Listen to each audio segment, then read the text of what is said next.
Okay, class. We don't have a lot more lectures to go um, for, basically the end of the lecture segment of the course.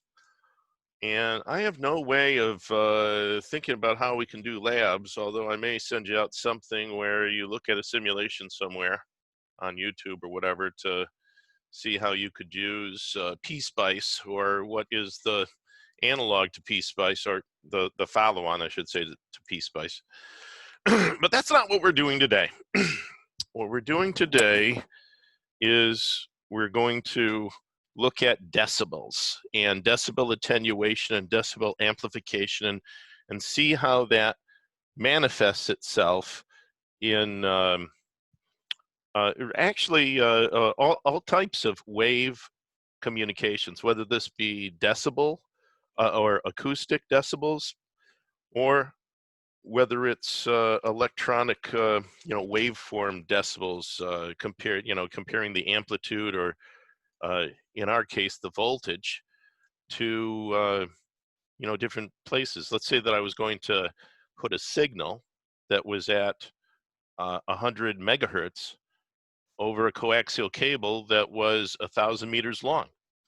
What would the voltage, if I put in a voltage at one end that's 100 millivolts peak to peak, what's it going to be at the other end, right? And so really, when we're talking about decibels, we're talking about attenuation, and we're talking about attenuation of power. So we've got something that starts off like this, and then it gets smaller and smaller as it goes along, right?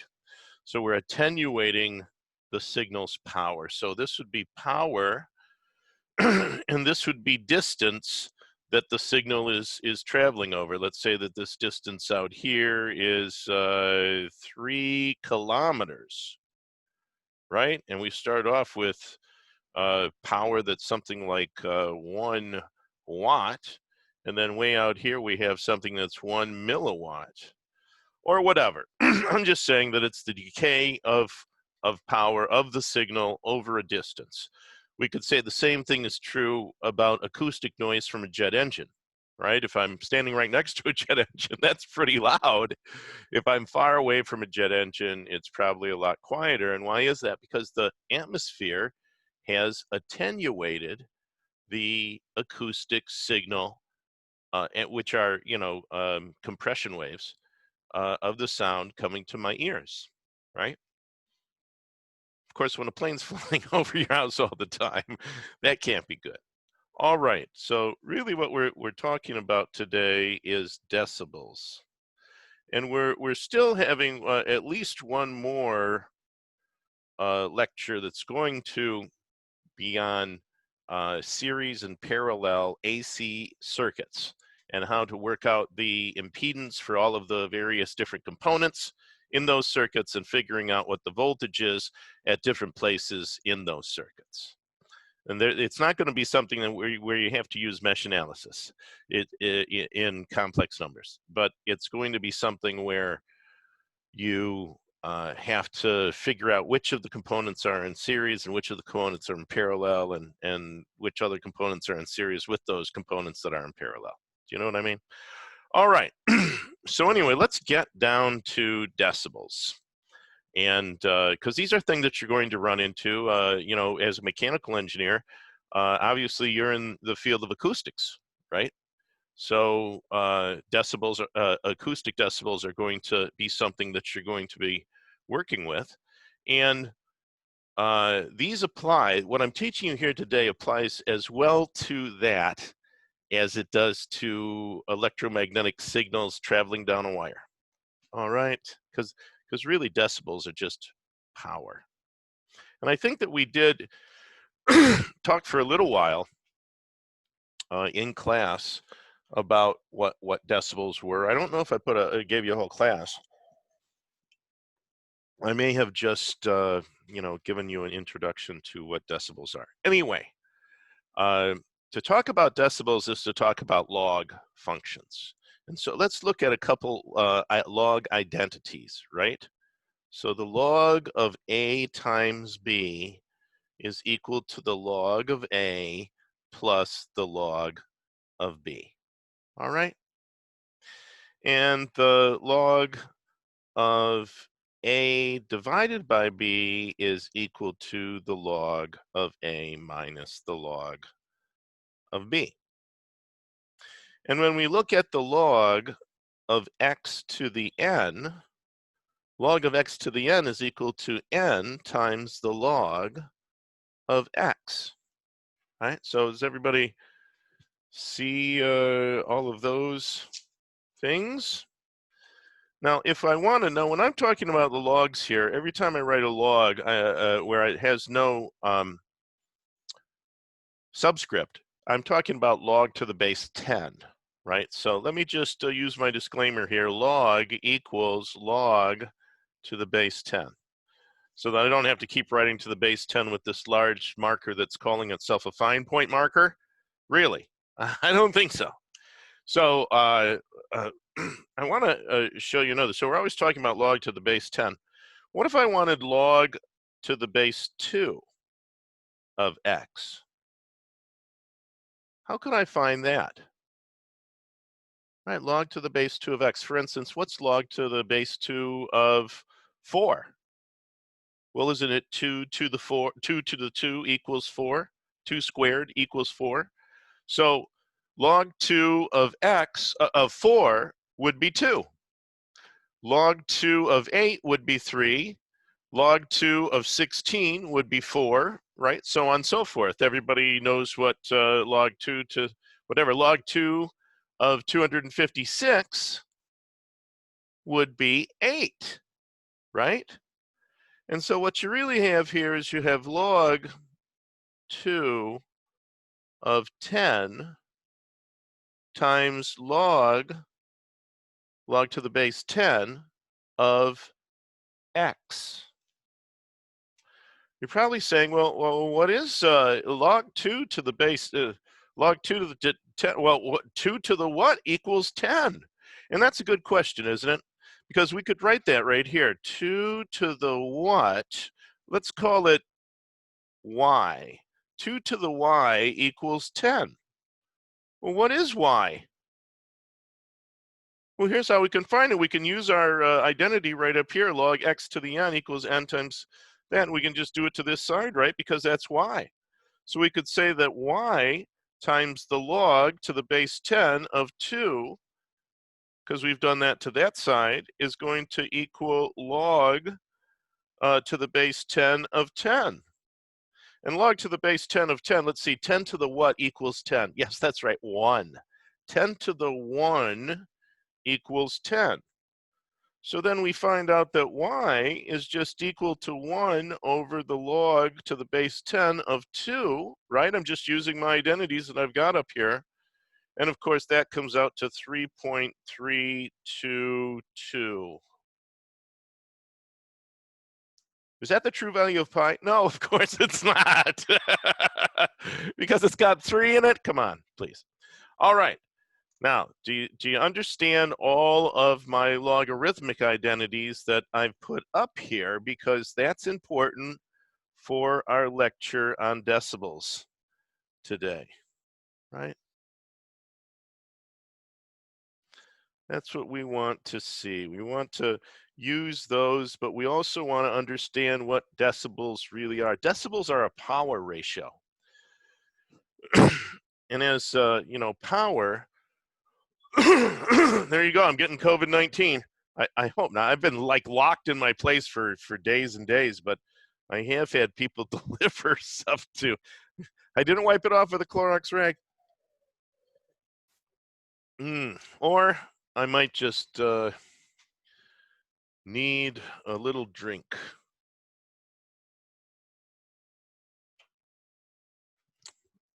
I think I'm still recording. Anyway, let's get back to decibels. So here's what the equation for decibels are. A decibel is 10 times the log to the base 10 of the power out over the power in. That's it.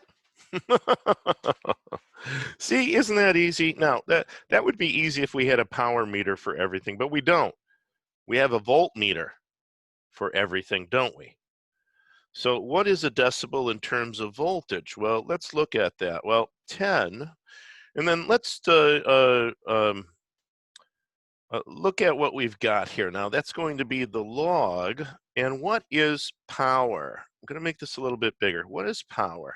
Well, we've got a couple equations for power, don't we? Power equals I squared Z. Power equals IV.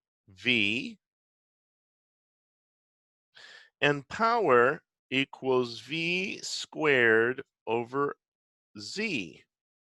Yep, we're up to Z now. We're not using R anymore. V squared over Z.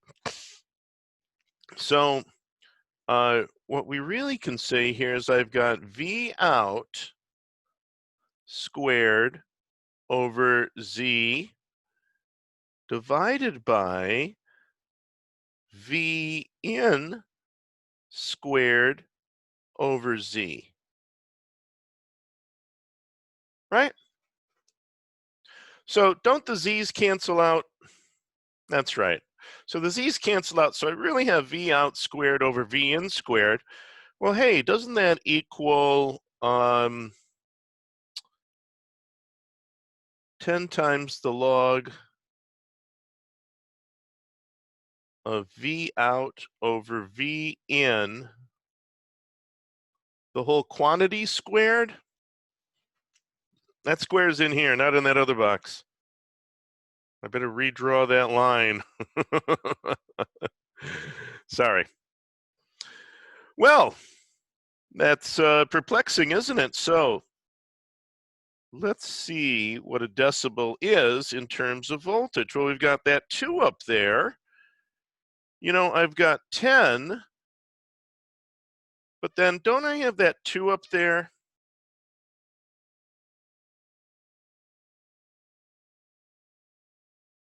If I've got log to the V out over V in squared, just like I've got up here, let's call that equation A, right? Couldn't I take the 2 and bring that down in the front and then have the log of V out minus the log of V in? Or excuse me, have log of V out over V in? So let's do that. So there's the 2, and now I've got the log of V out over V in. Does everyone see how that works? So, in terms of voltage, decibels are really 20 times the log of V out over V in. And we can very quickly determine what the voltage is, even though it would be much harder to determine what the power is, right? Does everyone see that?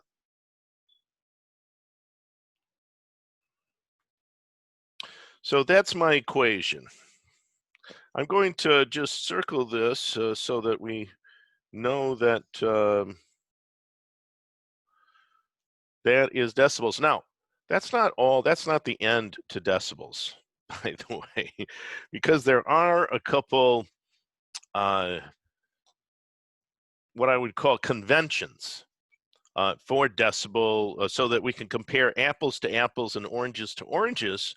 When we first, first decibels came into wide use was really during the telephone age, right? Because they had to know how much the signal was falling off. Even the telegraph age, they had to know how much that signal was falling off, although it was much more important for telephone. How that signal fell off over distance, right? And so they wanted some type of standard like, oh, it's fallen off 50 decibels. So that'd be minus 50 decibels attenuation rather than plus 50 decibels amplification, right?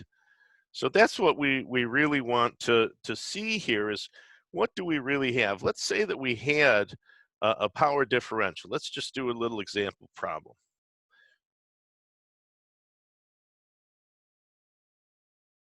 All right. So let's say that I have a 10-kilometer long coaxial cable, right? 10 kilometers. And I put a signal in one end. And the signal that I'm going to put in at that one end is going to be a power of 1 watt. And what comes out the other end is going to be 1 microwatt of power. Let's just look at it that way. So I've got 1 watt going in, and I've got 1 microwatt coming out. How many decibels? Now, would that be an attenuation or an amplification? I think everybody can see that it's going to be an attenuation of the signal over this 10-kilometer long distance, right? And of course, really the signal fades off not linearly, but exponentially. So actually polynomically. But let's look at this then and see what how many decibel attenuation that would be. So decibel attenuation is going to be 10 times the log of the power in, which is 1 watt, divided by the power, or excuse me, the right off the bat, I put them upside down, don't I? I'm showing you an attenuation. I want it to be negative, of course, and I did it upside down. Hey, caught myself pretty quickly there, though, didn't I? So 1 microwatt is my output, and then 1 watt is my input. So that's 10 to the 6th, isn't it? Right? Log base 10. I've got 10 to the minus 6, because micro on top. It's going to be minus 6, and this is going to be 1 on the bottom, or 0. So it's going to be a 6-fold increase. So this is going to be minus 60 decibels. You see where the minus comes from? The minus means that it's attenuating the signal. It's taking it from 1 watt at one end and taking it down to 1 microwatt at the other end. So it's attenuating the signal. Now, let's say that for the second problem, I have something that's taking an amplification. I want to amplify uh, a power in a circuit. And so I amplify that, and the only way that I can really read that is with voltage. So I know that the signal that's going into my amplifier is going to be 1 micro volt, right?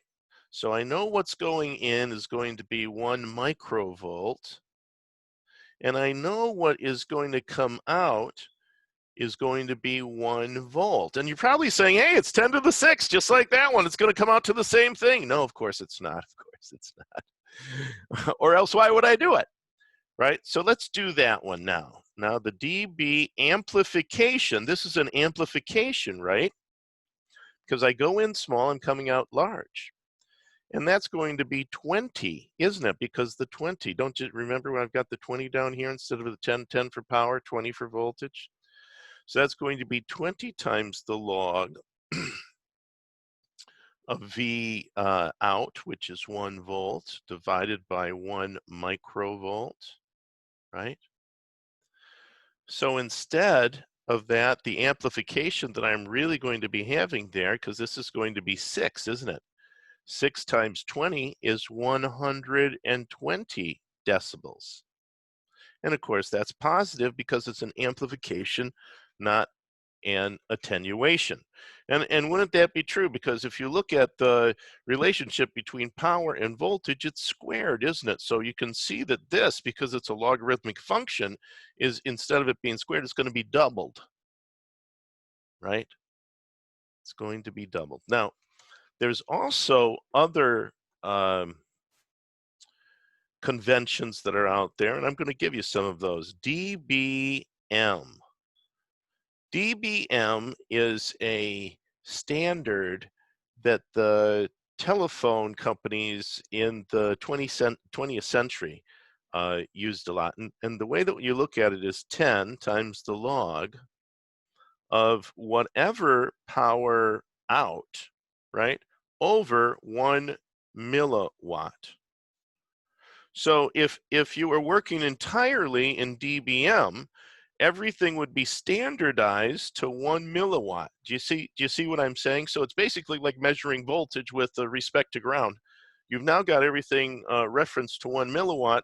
So all of your technicians, as long as they've got their dBm meters, and the dBm meter always reads the same thing, or relative to 1 milliwatt, they can all speak in the same language. Now, when the fiber optic industry started to come in and take care of the trunk, or take over the trunk lines and everything, the dBm changed to dB mu, right? Which is going to be 10 times the log of P out over 1 microwatt. And of course, that really symbolizes the difference in power per bit of information that's being transferred. 1,000-fold power efficiency, productivity, you might call it, for transmission of signals when we started to replace the old copper wire backbone with the new fiber optic backbone. So you can see that too.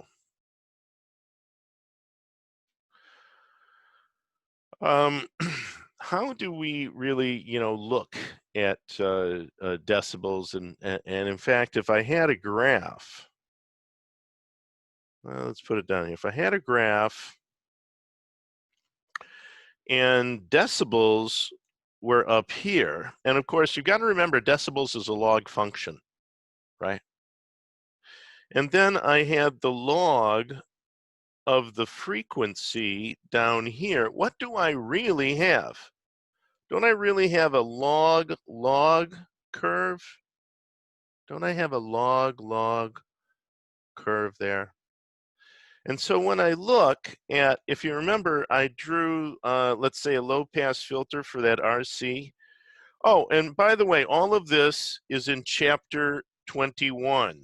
I'll write it right here, chapter 21, and I would like you to just read the first couple sections in chapter 21. It goes on to talk about the intricacies of an RC filter.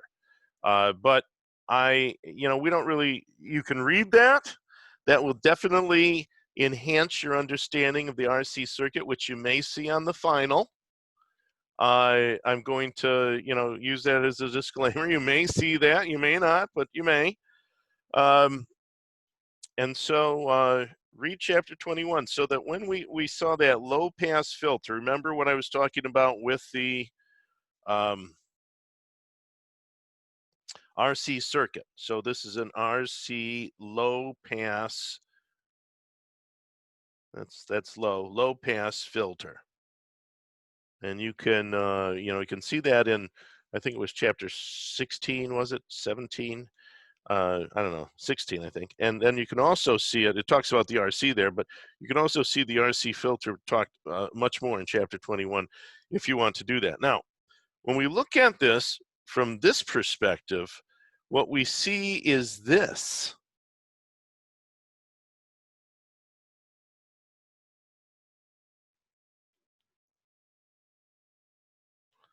That's what this looks like on a log graph. That's right, straight lines, right?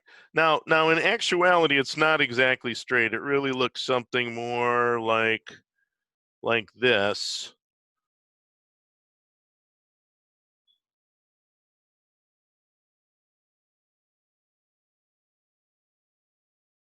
Right? It looks something much more like that in reality, but in theory, it would look, this is what we're going for, because that slopes down, and because this is logarithmic, and because this is logarithmic, we get something that looks like this.